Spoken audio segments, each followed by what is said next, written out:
session is about one-to-one functions. A function is one-to-one if different inputs always give different outputs. So in simple, for all A and B, if f of A equal f of B, then A equal B. Right? Another way of saying this, no two different x values share the same y values. Or in my way of saying this, x and y cannot be repeated. Remember last time we talked about how if a relation is a function, if x cannot be repeated, but it's okay to have y repeated, right? Now a one-to-one function is stricter. X and y both cannot be repeated. So let's take a look at example here. I have a list of order pairs here. First of all, I want to know if it function, right? If you're not a function, don't even think about being one-to-one. So function, this is a function. Is x repeated? Yes, it is, right? I see two copies of 2 here and 2 copies of 6, right? So it's not a function.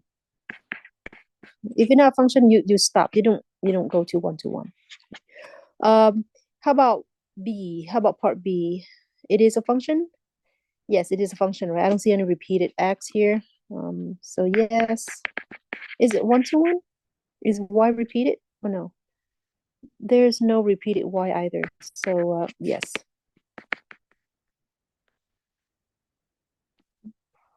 By the way, not all functions are one-to-one, okay? Some function is just function, doesn't have to be one-to-one. Vertical line test, if every vertical line drawn through a graph touches it at no more than 1 point, then the graph represents a function. If I give you a graph and I ask you, is the graph represent a function? What you're going to do is you're going to use a vertical line test, right? Draw an arbitrary vertical line on the graph anywhere. As long as it touches the graph only once, then that graph represents a function. And horizontal line test to test if the graph represent a one-to-one function. Okay. Again, it's only cut the graph at most once. Let's take a look at this example here. The first one, that's a linear graph, right? Represent a linear function. First of all, is it a function? Is it a function? Let's draw a vertical line. Any arbitrary, you can draw to the right if you like. It's only cut the graph once, so yes, it is a function. Yes.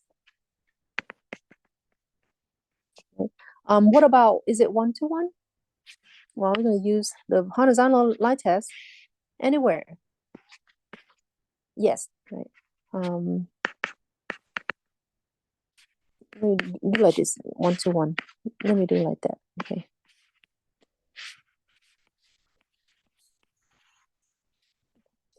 What about second one to the right top right there?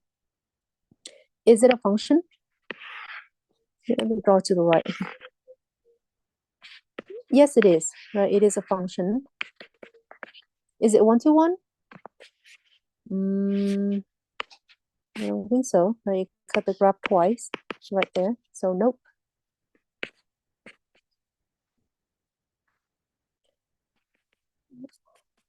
All right, third one on the bottom. Is it a function? Nope, right? Cut the graph twice, not function. So don't think about one-to-one. What about last one? What do you think? Yes, it is, right? It is. Okay. There too. So yes, it is a function, and it's also one-to-one. Now, if a function is one-to-one, then it must has an inverse. A good analogy here would be like lock and key, right? Each lock has exactly one unique key. And you can always reverse the process, right? From the lock, you can figure out which key opens it. And from the key, you can find which lock it belongs to. Right? So same thing with one-to-one function. It must have an inverse. So if I give you two function and I ask you, are they inverse of one another? Right? Then one way to check this is using composition. Meaning I'm going to do this. So what I'm going to do is I'm going to, let me highlight. the function first. So let me highlight f is blue and g is red. Okay. So what I'm going to do, I'm going to plug g into f, and if it come out x, then it's good news. And I'm going to do the same thing except reversing the process. I'm going to plug f into g, and hopefully my final answer also x. Then I can conclude that g and f are inverse of one another, right? Let's do that. So left hand side f, and then I'm plugging g. G is x to the fifth plus 3 over 2. And what does f look like? F is fifth root of 2 times something minus 3, right? And that something is going to be x to the fifth plus 3 over 2. I can cancel the 2 and the 2 here. Put up here, that gave me fifth root of x to the fifth plus 3 inside and minus 3 outside. I can also cancel positive 3 and negative 3. What remains is fifth root of x to the fifth. Fifth root and the fifth power cancel, that was just x. Yay, so x. Right. What about the sum? What about the second part? Would have come out x2? Let's check. I'm gonna shove f into g, so f is fifth root of 2x minus 3. Right. And what does g's look like? G is x to the fifth or something to the fifth plus 3 over 2, and that something is the blue blob there. Fifth root of 2x minus 3. You can cancel the fifth root with the fifth power, right? So so what I have is 2x equal 2x minus 3 plus 3 outside over 2. Negative 3 and positive 3 cancel.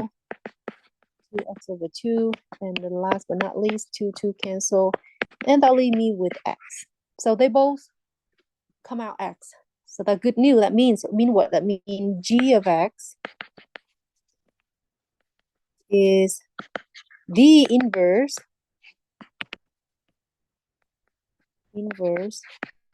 of f of x. And we're going to denote this. We denote g of x f inverse of x.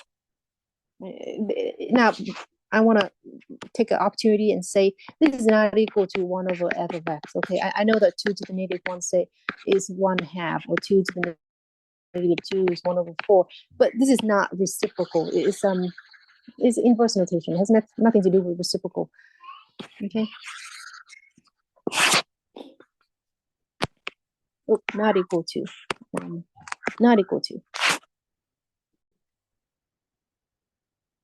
Now, what if I just give you a function, and I want you to find its inverse from scratch? So here is the procedure. First, we're going to replace f of x with y. You know what? I'm going to demonstrate things with you while I'm doing it. That's the best way to go about it. Okay, all right. The first step is we're going to replace f of x with y if necessary. So here, y equal 1 over x plus 2. Just replace f of x with y and rewrite everything else. The second step is interchange the variables x and y, means swapping x and y. Don't change anything else. So x equal 1 over y plus 2. Third step is going to solve for y. Now we solve for y. For this problem, LCD, right? Y plus 2, y plus 2 both sides. That cancel on the right side. So what remain is, I'm going to distribute the left side, okay? So be xy plus 2x equal 1. Remember, we're trying to solve for y, so I'm going to move anything that does not have y attached to it to the right. So subtract 2x, like that. Xy equal 1 minus 2x. And then last step, divide both side by x. So y equal 1 minus 2x over x. And last but not least, don't forget this step. Replace the new y with the inverse notation, f inverse of x.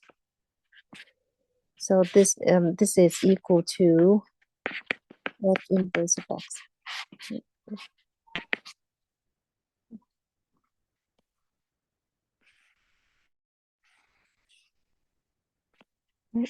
Now let's do one more problem. Again, first step, replace f of x with y. So y equal cube root of negative 2x plus 5. Now swap x and y. X equal cube root of negative 2y plus 5. Keep everything in place. All you do is just swap x and y. Now I'm going to solve for y. For this problem, I'm going to cube both sides because I need to get rid of that cube root. So x cubed equal cube and cube cancel. Negative 2y plus 5. Move 5 to the left here because I need to isolate y. You know what? How about move y to the left? So 2y on the left here, and then you're going to show that x cubed to the right. So we become 5 minus x cubed. Divide both side by 2. Y equal 5 minus x cubed over 2. And that is my f inverse of x.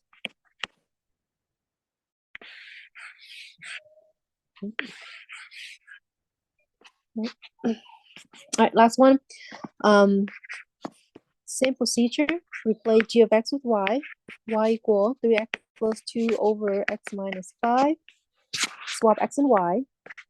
So x equal 3y plus 2 over y minus 5. Notice that this problem has 2 y's, but that's all right. We can do it. LCD, right? Multiply both sides by y minus 5 over 1, y minus 5 over 1. I like to write like that.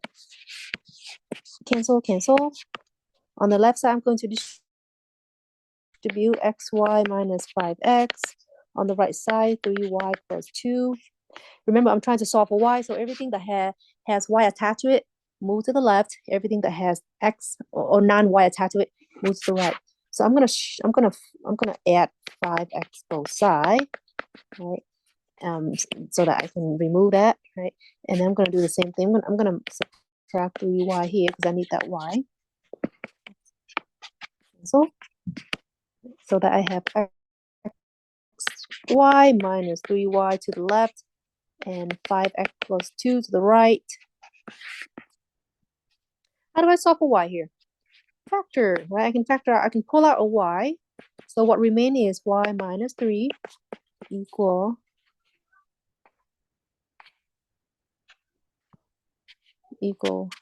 5x plus 2, right? And last step, well, almost last, divide both sides by x minus 3. So I got y equal 5x plus 2 over x minus 3. And that will be my inverse. Sorry, my son and my daughter in the background. And that's will be conclude our inverse section. Thank you.